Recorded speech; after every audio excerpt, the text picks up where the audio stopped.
Estamos de regreso.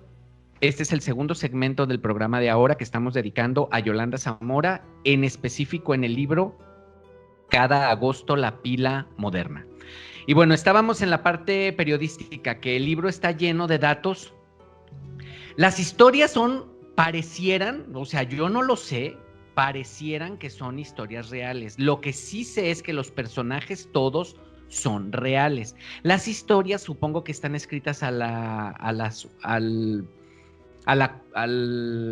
arropadas por la memoria y por lo tanto pueden cambiar, pueden hacerse más grandes o diferentes, a lo mejor no, pero lo que sí tiene muy claro son esos segmentos, en esas partes donde te pone en contexto, pero vámonos por partes, porque tú me dejaste con el primero, lo abriste y yo no pude decir nada, el cuento de Tendederos, que es como, me fascina, esa manera de como tú lo platicas, como lo platicas tan poética, eso que dijiste tú que era una manera tan poética de decir, le voy a abrir paso a mis sueños, esos sueños que se quedaron guardados hace tanto tiempo en esa maleta y que estaban como desesperados por salir. Una cosa que me gusta mucho es esa nostalgia feliz con la cual atiende el cuento, porque no es un cuento en el cual hable de los sueños frustrados. No, son sueños que tuve, que ahí se quedaron, mi vida caminó, soy feliz, pero algunos se quedaron guardados en el baúl, no se puede hacer todo en la vida. Eso es algo que me fascina, la manera como lo aborda, porque en ningún momento tienes tristeza de esos sueños guardados en la maleta. Sí, la verdad es que sí se percibe totalmente, y yo creo que a lo mejor este en particular podría quizá tener más éxito a partir de cierta edad, ¿no? Porque ya tienes un cúmulo de cosas que quizá no se han hecho, no se han conseguido. No sé, Carlos, ¿tú qué opinas sobre este? Si este te gustó tanto como algún otro. A mí me gustó más, o me gustaron más otros, o sea, pero también es cierto de que es como poner algo así que tú haces normalmente, como en vez de sacar sueños, no puedes sacar la ropa y la cuelgas, pues haces que quita lo que es la ropa y pone algo que es como más profundo, ¿no? Y que son los sueños y dejarlos así como volar, y en la realidad no sería tan padre porque tendrías que ir corriendo atrás de tu ropa porque se la llevó el viento. Antes de pasarte el micrófono, Lucy, nada más me gustaría dejar como muy claro esto para la gente que va a abordar el libro. Hay veces que las personas creen que los libros de cuentos, o porque hay muchos así, son cuentos que no tienen sentido. O sea, puedes poner el primero al final o el último al principio, o el de en medio lo puedes subir 3 y da lo mismo, pareciera, pero tienen un orden. El cuento de Tendederos es la presentación de lo que te va, o sea, es un libro de cuentos, pero los cuentos tienen un orden y te van contando más o menos una historia a lo largo de su orden, que no, porque así es la vida, o sea, no son cuentos al azar, porque hay cuentos que se relacionan, pero no se relacionan uno tras el otro, sino es uno, pasan cosas y luego sucede otro, y así hay uno que son como una tetralogía y uno que es como una bilogía, pero que tienen un orden y están en orden dentro del libro, de manera de que cuando los unes podrías aislar esa historia y platicarla. Pero como están contados dentro del contexto de una vida, de un transcurrir del tiempo, eso, y luego con el que tú seguiste, que es el que se llama 1960, que es como la presentación que nos sitúa en dónde va a pasar todo lo que está pasando en este cuento. Te presenta una ciudad que existía en 1960, un espacio temporal en el cual van a pasar las cosas. Eso es algo que a mí me fascina, porque los libros de cuentos también cuentan una historia de algo, y en este caso, la historia, no sé si estés tú de acuerdo, no es la historia de Huicho, es la historia de la colonia moderna en ese periodo de tiempo. Bueno, yo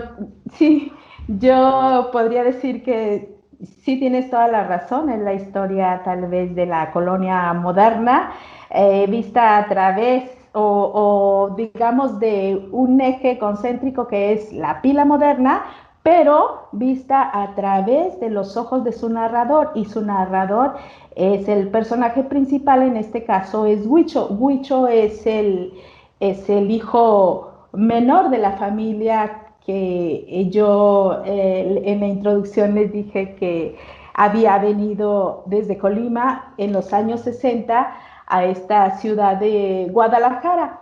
Esto lo quise manejar así porque es a manera de introducción, de dar un contexto de una serie de relatos que se van a llevar a cabo, como dices bien, Marcelo. Todos ellos, si bien no van hilados de manera lineal, pero sí tienen un entramado, un enlazado, algunos con otros, y tal vez todos en una forma amplia, en una forma más general. Y creo que, pues, de alguna forma es una telaraña que se va tejiendo desde el centro hacia afuera, o no sé si al revés, pero es un entramado de historias muy bonitas que convergen todas alrededor de la pila seca de esta colonia moderna que nos dice el libro que se había diseñado como la primera colonia moderna. La primera ciudad jardín, ¿no? La primera ciudad jardín, o sea, que estamos dentro de ese tiempo en el que México está buscando verse inmerso en la cuestión de la modernidad, de la industrialización, y entonces las ciudades grandes, digamos, se van conformando por todas esas familias que de alguna manera, por diferentes razones, por diferentes aspiraciones, ya sea económicas, sociales, de cualquier tipo, van dejando sus lugares de origen para acceder a una ciudad más grande, buscando mil cosas que pues en este momento no nos vamos a poner a dirimir, pero van buscando llegar a esas ciudades más grandes, ¿no? Y sí estamos pues inmersos en un tiempo de expansión económica. Esto lo vimos con José Emilio Pacheco, si recordamos que eran los tiempos de los gobiernos civiles, y entonces estaba López Mateos, luego Gustavo Díaz Ordaz. Entonces era una cuestión de modernidad y abrirnos al mundo, insertarnos en ese momento histórico de acceder a una cultura, a una economía mayor de la que normalmente veníamos, ¿no? Por tradición, porque veníamos saliendo de otro momento histórico. Entonces, en este contexto nos ubica Huicho como una familia. Se viene de Colima y viene a Guadalajara a poblar una de las ciudades que eran como modelos para habitar, y es donde se le da espacio a todas estas nuevas familias. A mí se me hace pues muy ilustrativo estos datos que nos da Huicho, así como a manera de introducción, por un lado. Y luego ya quería también comentar otra cosa que dijo Carlos, que se me hizo también muy interesante. Lo de las cuestiones de los elementos simbólicos que maneja en este caso la autora, yo creo, porque, por ejemplo, ella maneja algunos elementos que van a simbolizar metafóricamente otras cosas. Por ejemplo, los sueños que los humaniza, ¿no? Porque algo decía Carlos de eso, hay cuestiones que se nombran de una forma, pero que vienen a significar otras cosas. Y como yo lo mencionaba al principio, o sea, los sueños los humaniza, o sea, de repente llega en un momento de melancolía, Huicho, donde había dejado alguna cosa que se le había olvidado, y al verlos, inmediatamente vienen a poblar todos sus recuerdos, y estos recuerdos parece como que cobran vida, y parece como que por sí mismos existieran y realmente tuvieran vida propia. Eso se me hace muy interesante de todos los recursos literarios que la autora toma para poder hacer esta narración de una manera así, yo lo digo poetizado. A mí su forma de narrar me gusta mucho. Va contando, luego se detiene a mostrarnos, nos hace pinceladas de un cuadro, y realmente lo podemos ver en dónde está y cómo van surgiendo todos esos elementos que ahí empolvados, entelarañados, y de repente choca su mirada con algo. O sea, completamente nos hace ver todo lo que nos está contando. Es una cosa de magia, me gusta muchísimo. Sí, logra hacer tiene ese realismo, hace de lo real algo como maravilloso. O sea, algo tan simple pero ya ves que ¿cómo se ¿Márquez? llama? No, él ¿cómo se llama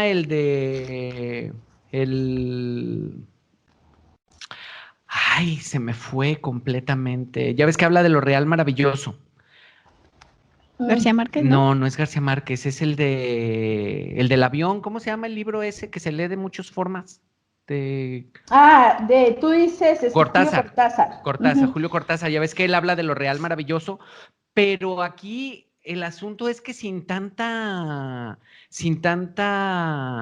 inteligenciación Pretensión. sin tanta ponerle mucho, hacerlo complicado, hace lo real, lo hace maravilloso. Eso es algo que a mí me gusta mucho en los libros, o sea, en el libro de Yolanda, el hecho de eso. Cualquier cosa, el trabajo de un zapatero, independientemente de que nos lleva a las costumbres antiguas, o sea, antes digo, la gente ahorita puede escuchar, ¿y un zapatero para qué si ya prácticamente nadie manda a arreglar un zapato? Se Son rompen y los desechables. tiran, los compras y los tiras. Pero se usaba y eran oficios que funcionaban y eran a lo largo no era de la ciudad de aquí. Es algo que si te vas a esa época, en muchas ciudades funcionaba eso, los zapateros eran ambulantes, como pasaba el afilador, todo eso lo había, ahora ya no se usa. Ya esas cosas ya no pertenecen a la cotidianidad. Entonces, con el paso del tiempo, muy probablemente el día de mañana lo veremos como una costumbre que antes había, que ya no hay, porque bueno, todavía se sabe para qué funciona un zapatero, pero el hecho de lo que un zapatero formó en el niño, o sea, le dejó indeleble al niño del cuento, eso es lo que lo hace como maravilloso, como una charla de cualquier día, como una abuelita que se sienta a darle de desayunar a un niño en la mañana y se pone a platicarle algo, lo deja marcado para toda la vida. Y si tú lo piensas, casi todas las personas funcionamos así, porque tú te puedes acordar de tu mamá en momentos, no te acuerdas de tu mamá en las 24 horas del día. O sea, el día de que se van las personas, lo que se te queda a ti son momentos. En algunas personas, según la cercanía, son más o menos, pero siempre son momentos y generalmente cuentas los mismos momentos a las personas que están. Entonces, que un zapatero le hayan regalado un cuento es lo maravilloso de lo que significa el contacto humano. ¿No crees, Vero? Sí, y sin duda yo creo que una vez que hayan leído este cuento, pasar y pasear por la colonia moderna va a ser visto por otros ojos. De verdad, yo todos los días paso por un ladito y alcanzo a ver la fuente y se nota un poco lo que Yolanda transmite en el libro, como las palmeras plantadas en aquel momento hoy las ves con canas, ¿no? O sea, las ves como envejecer, a pesar de que está prendida, y eso es algo que yo agradezco. Agradezco que sea una fuente como tan cuidada y que a pesar de todo la mantengan así. Supongo que tiene que ver con muchas cosas, supongo que tiene que ver con el cariño de la gente, pero sin duda leer este libro nos va a hacer querer ir a caminar por la colonia moderna. Incluso conozco gente que vive ahí y dice que, o sea, con el paso del tiempo han cambiado muchas cosas. Quizá se camina menos. Gente que toda su vida ha estado en esta colonia y recuerda con un poco de añoranza los tiempos en los que a las 8 o 9 de la noche podía salir a caminar por el entorno, y hoy en día quizá está poco a poco siendo habitada por negocios, etcétera, pero esto es algo a mí me gusta mucho, y quizá hay cuentos que he disfrutado más que otros, pero concretamente el del zapatero, me parece de lo más